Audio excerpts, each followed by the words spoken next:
Hi viewers, welcome to వీటాక్ టీవీకి స్వాగతం. ఈ మధ్య కాలంలో ఎంతో ప్రాచుర్యం పొందిన వైకుంఠగిరి క్షేత్రానికి వీటాక్ టీవీ చేరుకుంది. దాని విశేషాలని, అలాగే ఎందుకు ఇక్కడ టెంపుల్ ఇలా కట్టారు, లేకపోతే ఇక్కడ స్వామి ఎలా వెళ్తారని తెలపడానికి వీటాక్ టీవీ ఇక్కడ చేరుకుంది.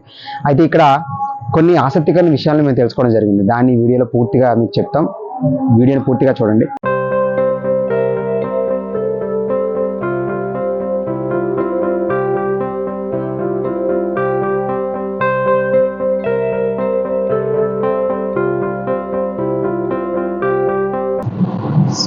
దక్షిణ భారతదేశంలోనే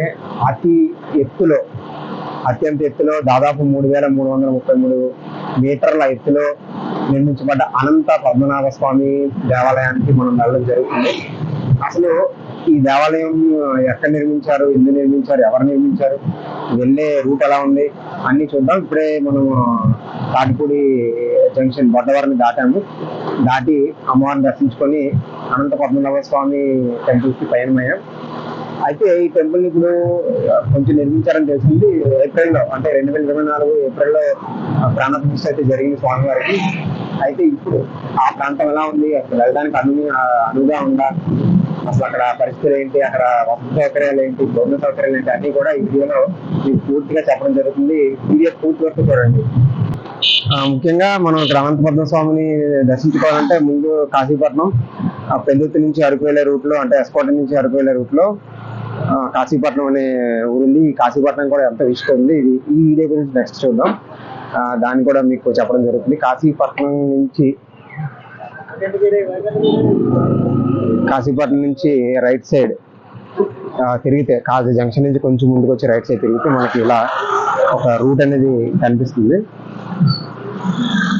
ఇక్కడ నుంచి దాదాపు 18 కిలోమీటర్ల దూరంలో 3,333 మీటర్ల ఎత్తులో అనంత పద్మస్వామి టెంపుల్ అయితే ఉంది. వైకుంఠగిరిగా పిలువబడే ఈ ప్రాంతానికి మనం వెళ్తున్నాం.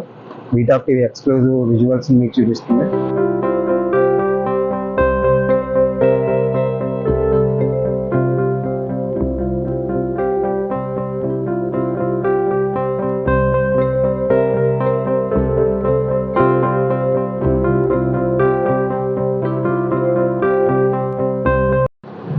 ఇక్కడికి ఇప్పుడిప్పుడే జనాలు వస్తున్నారు కాబట్టి రోడ్లు అనేవి పర్వాలేదు, ఇంకా స్టార్ట్ అయ్యాం మేము.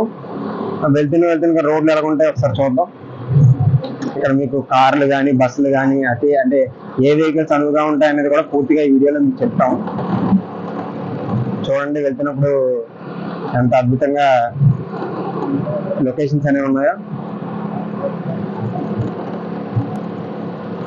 కొండల మధ్య ప్రయాణం అయితే సాగుతుంది. చాలా మందికి తెలియని గ్రామాలు వైకుంఠగిరి ద్వారా ఇప్పుడు చాలా మందికి తెలుస్తున్నాయి. దాదాపు యాక్చువల్లీ వైకుంఠగిరి అనేది విజయనగరం జిల్లాలో ఉంది. మన విశాఖపట్నం జిల్లా నుంచి విజయనగరం జిల్లాకి వెళ్తున్నాం. అల్లూరు సీతారామ జిల్లాగా విడిపోయింది విశాఖ జిల్లా, సంయుక్త విశాఖ జిల్లా అనేది. ఇప్పుడు మనం విజయనగరం జిల్లాకి వెళ్తున్నాం. వైకుంఠగిరి అనేది ఆ పర్వతం తాటిపూడి రిజర్వాయర్కి వెనకాతల విజయనగరం జిల్లాలో ఉంది. సమయం దాదాపు 10:30 అవుతుంది. ఇప్పుడే ఇలా ఉంది అంటే ఉదయాన్నే కానీ లేకపోతే సాయంత్రం కానీ వచ్చేటప్పుడు ఇంకా అద్భుతంగా ఉంటుంది ఈ ప్లేస్. వైకుంఠగిరి వెళ్తున్నప్పుడు మనకి చిన్న చిన్న గ్రామాలు అయితే తారసపడతాయి. ఆ గ్రామాలు ఏంటి, ఆ గ్రామాల పేర్లు ఏంటి, ఇక్కడ చూస్తే వ్యవసాయం చేస్తున్నారు. మొక్కజొన్నలు, చిన్న చిన్న కాయగూరలు అయితే ఇక్కడ పండించడం జరుగుతుంది. మనం వైకుంఠగిరికి వెళ్ళే దారిలో ఎన్నారపురం అనే ఒక గ్రామం మనకు ఫస్ట్ కనిపిస్తుంది. ఈ ఎన్నారపురం గ్రామంలో కొన్ని, అంటే కూల్ డ్రింక్స్ కానీ, కొంచెం బిస్కెట్స్, అలాగే టిఫిన్స్ కానీ దొరికే ఛాన్సెస్ ఉన్నాయి. ఇక్కడ ఒక షాప్ అయితే ఉంది. ఎందుకంటే చాలా మంది అనుకుంటారు పైన ఏమైనా దొరకవా అని చెప్పేసి ఎక్స్క్లూజివ్గా చెప్తున్నాం. ఇక్కడైతే ఒక చిన్న షాప్ ఉంది. ఫ్యూచర్లో షాప్స్ పెరగచ్చు. ప్రజెంట్ అయితే మాత్రం చిన్న చిన్న తినుబండారాలు అయితే ఇక్కడ దొరుకుతాయి. ఇక్కడ రోడ్స్ అయితే కర్వ్స్ ఎక్కువగా ఉన్నాయి. ఎన్నారపురం దాటిన తర్వాత కర్వ్స్ అయితే చాలా ఎక్కువగా ఉన్నాయి. చాలా జాగ్రత్తగా డ్రైవ్ చేయాల్సి వస్తుంది. ఎందుకంటే చాలా చిన్న రోడ్లు అయితే బాగున్నాయి కానీ, ఎందుకంటే ఘాటీలు కొంచెం జాగ్రత్త. ఇక్కడ కర్వ్స్ వెంటనే వచ్చాయి. విచిత్రం ఏంటంటే కర్వ్స్ చాలా వెంటనే అంటే, ఇక్కడ చూడండి ఎగువ కొండపర్తి అని 7.8 కిలోమీటర్లను చూపిస్తుంది. కర్వ్స్ చాలా ఎక్కువగా ఉన్నాయి, వెంటనే ఉన్నాయి. కాబట్టి డ్రైవింగ్ కొంచెం బాగా వచ్చిన వాళ్ళు వెహికల్స్ ని హ్యాండిల్ చేస్తే బెటర్. కావస్తే చాలా జాగ్రత్తగా వెళ్ళడం జరుగుతుంది. ఈవినింగ్ మాక్సిమం మీరు చీకటి పడే లోపు ఇది కిందకి వచ్చేయడం బెటర్, ఎందుకంటే అసలు ఇక్కడ లైట్స్ అవన్నీ లేవు కాబట్టి, క్రౌడ్స్ కూడా ఎక్కువ ఉన్నాయి కాబట్టి జాగ్రత్తగా, ఇంకా అలవాటైనంత వరకు జాగ్రత్తగా వెళ్ళాలి కాబట్టి త్వరగా వెళ్ళి త్వరగా వచ్చేయడం మంచిది. టెంపరేచర్ అయితే చాలా చల్లగా ఉంది, అంటే కింద నుంచి పైకి వచ్చేది అలాగా టెంపరేచర్ తగ్గుతూ వస్తుంది. ఇక్కడ చాలా చల్లగా ఉంది మాకు.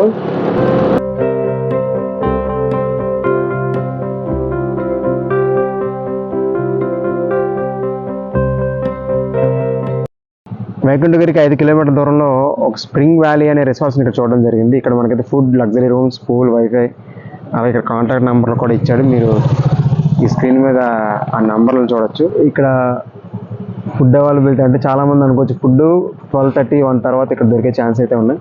ఇక్కడ రిసార్ట్స్ కూడా ఉన్నాయి. ఎవరైనా ఇక్కడ రూమ్స్, ఇక్కడ రావాల్సిన వాళ్ళు ఇక్కడ రూమ్స్ గురించి కూడా ఇక్కడ స్క్రీన్ మీద నెంబర్లు కనిపిస్తున్నాయి కదా, ఆ నెంబర్లకు కాల్ చేసి రూమ్స్ గురించి మీరు వాకప్ చేయొచ్చు.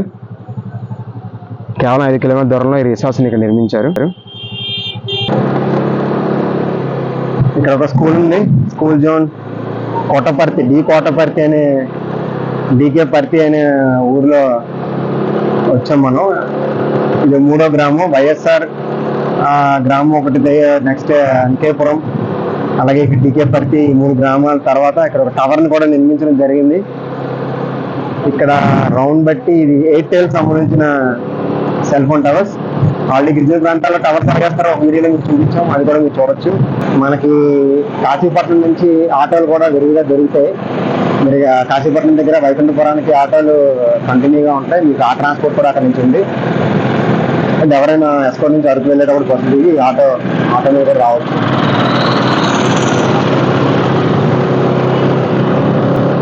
మీకు ఇక్కడ చూస్తే అసలు మనకి 12 గంటలకి ఇటువంటి మంచు కనబడుతుంది, కానీ అదే ఉదయం 6 గంటలకి 7 గంటలకు వచ్చినట్లయితే ఇక్కడ అద్భుతంగా అంటే ఫాగ్ని మీరు అనుభవించవచ్చు.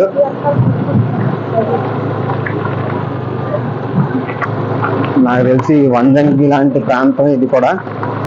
గోవింద గోవింద అనే నామస్మరణ మనకు వినబడుతుంది, చూసారు కదా. టెంపుల్ హై ఆల్టిట్యూడ్ లో ఉంది. సెల్ ఫోన్ టవర్ని కూడా వేయడం జరిగింది, అంటే సిగ్నల్ ప్రాబ్లం కూడా ఉండకపోవచ్చు. ఇక్కడ చాలా హైట్ లో ఉంది. ఇక్కడ నుంచి మీకు చూపిస్తున్నాం కదా విజువల్స్, చూడండి ఆ విజువల్స్ చూడండి. అక్కడ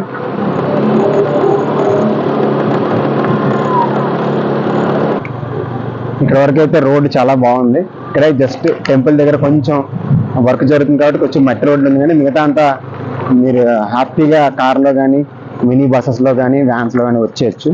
ఇక్కడే కొంచెం మట్టి రోడ్డు అనేది మీకు ఉంది. ఇంకా పనులు జరుగుతున్నాయి, అంటే మీకు కాస్త ఇబ్బంది ఉండొచ్చు ఇక్కడ, కానీ ఫ్యూచర్లో ఇది కూడా రెక్టిఫై అయిపోతుంది.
ముఖ్యంగా మనం ఇక్కడ ఉన్నది ఎక్కడ ఉన్నామంటే సీతారాముల కళ్యాణ మండపంలో ఉన్నాం.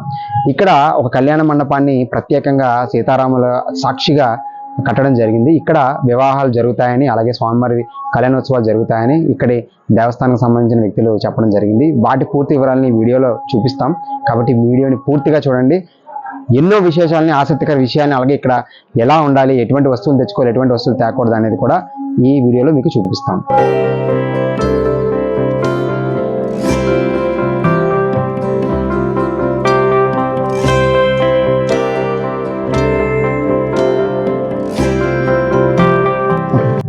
ముఖ్యంగా ఇక్కడ దేవస్థానం సంబంధించిన వ్యక్తులు ఎవరైతే ఉన్నారో వాళ్ళు భక్తులందరికీ ఒక విన్నపం చేస్తున్నారు.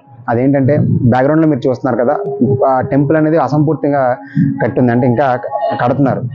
అయితే మేము ఒక అడగడం జరిగింది వీటా టీవీ తరఫున, ఏం సార్ ఎందుకు ఆలస్యం అవుతుందంటే వాళ్ళు ఒక ఆసక్తికరమైన విషయం చెప్పారు. అదేంటంటే సార్ యాక్చువల్గా భక్తుల వల్ల మేము కట్టలేకపోయామని. అదేం సార్ భక్తుల వల్ల కట్టలేకపోయాను అంటే, మేము యాక్చువల్గా డిసెంబర్లో కానీ జనవరిలో కానీ ప్రపంచానికి తెలిసేలా చేస్తున్నాం అనుకున్నాం సార్. కానీ ఏదైతే ఇన్స్టాగ్రామ్ కానీ లేకపోతే యూట్యూబర్స్ వల్ల తెలియడం, భక్తులందరూ రావడం, అది మాకు వంద మంచిదే. కానీ ఇక్కడికి వచ్చిన వ్యక్తులు, మేము ఎవరినైతే పనికి మనుషులు తీసుకొచ్చామో వాళ్ళు యాక్చువల్గా కట్టిద్దాం అనుకున్నాం. కానీ వాళ్ళు గుడికి సంబంధించిన పనులు ఇవ్వడం జరుగుతుంది. దానివల్ల మిగతా పనులు అంటే కన్స్ట్రక్షన్ పనులు జాప్యం జరుగుతుంది, అది లేట్ అయిపోతుంది. కాబట్టి భక్తులు దాన్ని అర్థం చేసుకొని వారితో సహకరించాలని కోరుతున్నారు. ముఖ్యంగా ఎంత త్వరగా ఈ టెంపుల్ని తయారు చేసి ప్రజలకి ఇవ్వాలి, అందించాలనేది ఇక్కడ దేవస్థానం వాళ్ళే ఆశ. ఎందుకంటే ఇక్కడ కేవలం గుడే కాదు, తిరుమల తిరుపతి దేవస్థానం లాగా సత్రాలు కానీ, అలాగే భోజనశాల కానీ, మీ వెనకన ఇక్కడ కనబడుతున్న ఒక ఏదైతే బిల్డింగ్ ఉందో అదేంటంటే పోటు, అంటే ప్రసాదాలు తయారు చేసే ఒక స్థలాన్ని కూడా సపరేట్గా ఉంచడం జరిగింది.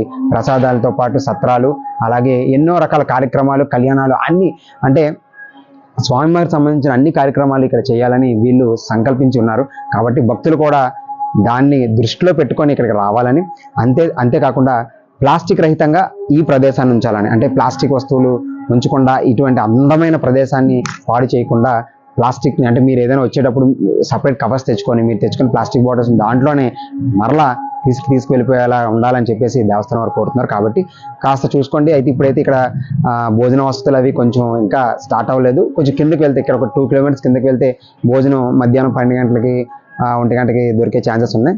పైన అయితే, కొండపైన అయితే ఎటువంటి భోజన సదుపాయాలు లేవు, కానీ ఫ్యూచర్లో అన్నీ వస్తాయని ఇక్కడ చెప్తున్నారు. కాబట్టి ఇవన్నీ దృష్టిలో ఉంచుకొని భక్తులు దేవస్థానం వాళ్ళకి సహకరించాలని వీటొక టీవీ కోరుకుంటుంది.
ఈ వైకుంఠ నగర్ ప్రాంతంలో భోజన సదుపాయానికి కూడా ఇక్కడ గోస్తని రెస్టారెంట్ అని ఉంటుంది.